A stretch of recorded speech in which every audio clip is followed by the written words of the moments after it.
Hello, in this video I'm gonna show you how you can change the restriction level for the Parental Control app for Nintendo Switch. So if you have the Parental Control enabled on your Nintendo Switch, then you can open the app on your smartphone and then you can go to the console settings, and then over here you will find the restriction level.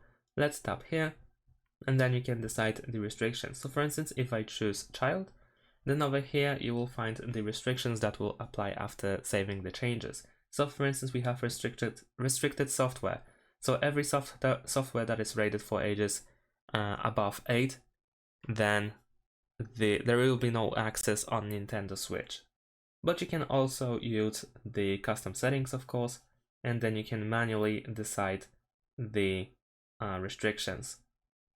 And that's pretty much it. Once you're done with the changes, you can tap this button over here and then it should update after a few seconds. There we go. And that's it. Thanks for watching. Leave a like and subscribe to my channel and see you in my next videos. Bye.